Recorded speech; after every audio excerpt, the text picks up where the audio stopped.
열왕기하 22장부터 23장은 요시야 왕의 에피소드를 계속 진행하고 있죠. 오늘은 상당히 감동적인 장면이 등장하고 있습니다.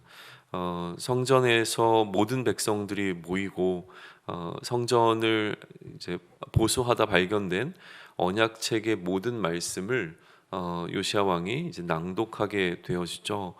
그리고 요시야는 하나님 앞에서 마음을 다하고 또 뜻을 다하여 여호와께 순종하고 그의 계명과 법도와 율례를 지켜 이 율법책에 기록된 모든 언약의 말씀을 이루게 하겠다라고 백성들 앞에서 선언을 합니다. 그리고 백성들은 역시 모두가 그 언약을 따르겠다라고 이 왕의 결정에 화답하게 되어지죠. 참 놀라운 장면입니다. 바로 그 전 때에 어떠한 일이 있었는가를 생각해 보게 되어지면 이러한 이스라엘 안에 일어나고 있는 신앙의 회복 운동이라고 하는 것은 참으로 우리에게 많은 좀 의미를 가져다 주는 것 같습니다. 그리고 이러한 결단에 합당한 이제 행동들을 하게 되어지죠. 그래서 요시야는 소위 얘기하면 이제 종교 개혁을 일으키게 되어지는데 4절로부터 20절까지 굉장히 많은 많은 절을 할애해서 이 열왕기 기자는 요시야가 어떠한 일들을 행했는가라고 하는 것을 상세하게 알려줍니다. 이전에 등장했던 수많은 이스라엘의 악행들이 이 요시야의 종교 개혁을 통하여서 그 제자리를 찾아가고 회복되어지는 모든 과정들을 나름대로 굉장히 상세하게 지금 보여주고 있는 것이죠. 그만큼 요시야의 종교 개혁은 철저했다라고 하는 사실을 알려줍니다. 그리고 21절에 가게 되면 흥미롭게도 요시야는 백성들에게 유월절 지킬 것을 공표하는 장면을 기록해 주고 있습니다. 그리고 이제 덧붙여서 사사 시대부터 요시야 시대까지 이르기까지 이 유월절이라고 하는 것이 지켜지지 않았다라고 하는 굉장히 충격적인 소식을 우리에게 알려주고 있죠. 단 한 번도 이 부분에 대해서 생각하지 못했었는데 이 요시야의 때에 와서 이스라엘 백성들 가운데서 하나님께서 이들을 출애굽시키면서 제정하신 이 유월절이 지켜지지 않고 있다라고 하는 이 사실은 굉장히 놀라움을 주는 소식이었습니다. 이러한 이 유월절을 다시 회복하고 또 이 성전을 그러니까 성전을 회복시키는 것, 성전의 건물을 회복하는 것뿐만이 아니라 그들 안에 말씀을 회복시키고 또 그들 안에 무너져 있었던 이 하나님의 말씀을 다시 한번 세워 나가는 이 모든 과정들을 통하여서 요시야가 어떻게 이스라엘을 회복해 나갔는가라고 하는 것을 알려주면서 요시야에 관한 평가는 굉장히 긍정적으로 기록됩니다. 소위 얘기하면 이제 전무후무한 왕이었다라고 하는 평가를 다시 하고 있는 것이죠. 마음을 다하고 또 뜻을 다하며 힘을 다하여, 다시 얘기하면 이 신명기가 요구하고 있는 어떤 그 요구의 사항을 철저하게 지켜내는 왕, 또 모든 모세의 율법을 따라 여호와께로 돌이킨 왕은 이전에도 이후에도 없었다라고 하는 사실을 통하여서 이 요시야를 평가해내고 있는 장면을 우리는 마주하게 되어집니다. 그런데 26절이 문제입니다. 26절은 뭐라고 이야기하냐면 그럼에도 불구하고 하나님께서 이 유다를 향해서 내리신 그 진노의 결정을 하나님께서는 돌이키지 아니하셨다라고 하는 이제 기록을 남겨놓고 있는 거예요. 우리는 흔히 어떤 기대를 하게 되냐면 므낫세 때에 하나님께서 경노하셨지만 그러나 이 요시야의 종교개혁을 통하여서 하나님께서는 무언가 이스라엘에게 새로운 또 기회를 주시겠구나라고 하는 생각을 하는 것이 마땅한데 그렇지 않은 이야기가 26절에 지금 등장하고 있다라고 하는 거예요. 그러면서 유다는 이스라엘과 같이 멸망할 것이고 하나님께서는 이 예루살렘 성전을 버리시겠다라고 하는 선언이 여전히 유효하다라고 하는 것을 이야기해주고 있습니다.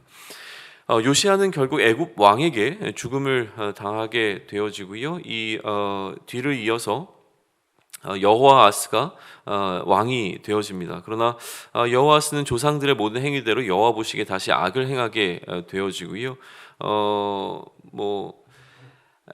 애굽이 이스라엘의 이 왕위에 대해서 그러니까 소위 말하면 내정 간섭이라고 해야 될까요? 아니면 그 왕을 세우는 거에 있어서 애굽이 그 영향력을 행사하기 시작합니다.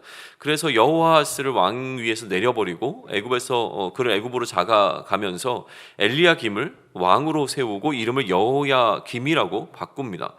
여호야김 역시 여호야김은 이렇게 세움을 받고 난 이후에 애굽 왕 바로를 섬기면서 은과 금을 조공으로 계속 바치게 되어지죠. 여호야김은 하나님 보시기에 악을 행했다라고 하는 사실을 기록하면서 오늘 이제 열왕기하 23장은 일단락이 되어집니다. 오늘 전반적으로, 그러니까 어제부터 시작돼서 이제 오늘까지 이어지게 되어지는 열왕기하 22장과 23장의 내용, 이 내용을 통하여서 보게 되어지면 요시아가 어떻게 개인적 신앙과 국가적 신앙을 회복했는지에 관해서 우리에게 알려주고 있죠. 그리고 그럼에도 불구하고 되돌려지지 않는 하나님의 진노에 관한 이야기를 이 열왕기 기자는 우리에게 해주고 있습니다.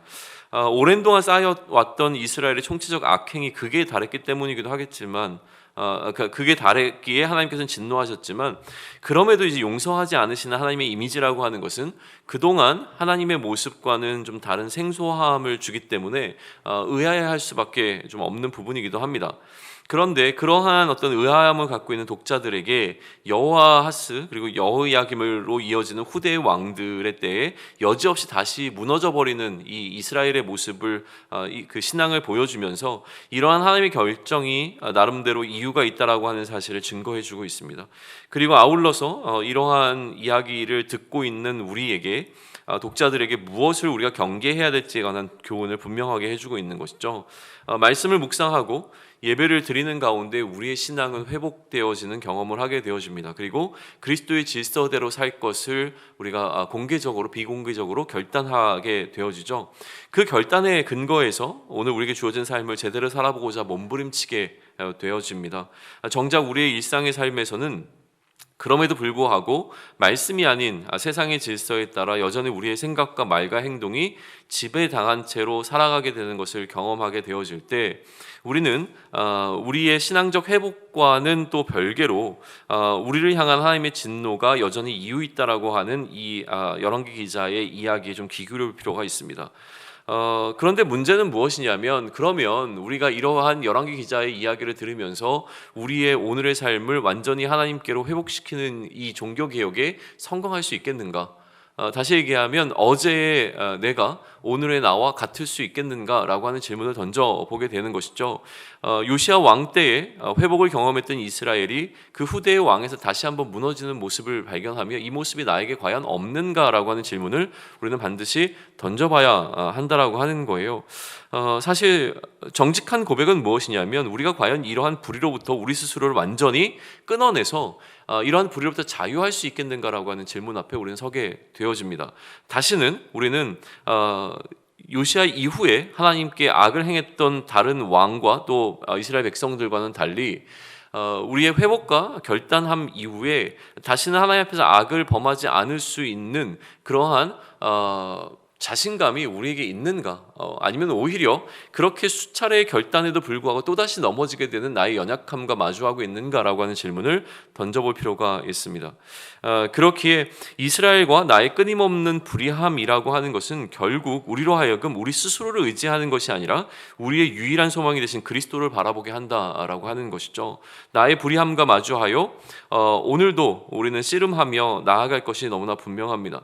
그때에 우리는 그리스도로 옷 입을 수 있기를 소망합니다. 그리스도만이 우리의 유일한 소망이라고 하는 사실을 기억하며 그리스도를 통해서 의롭게 되어진 자로서 그 그리스도께서 우리에게 원하시는 삶을 살아내기 위하여 오늘도 씨름할 수 있는 우리 모두가 될 수 있으면 좋겠습니다.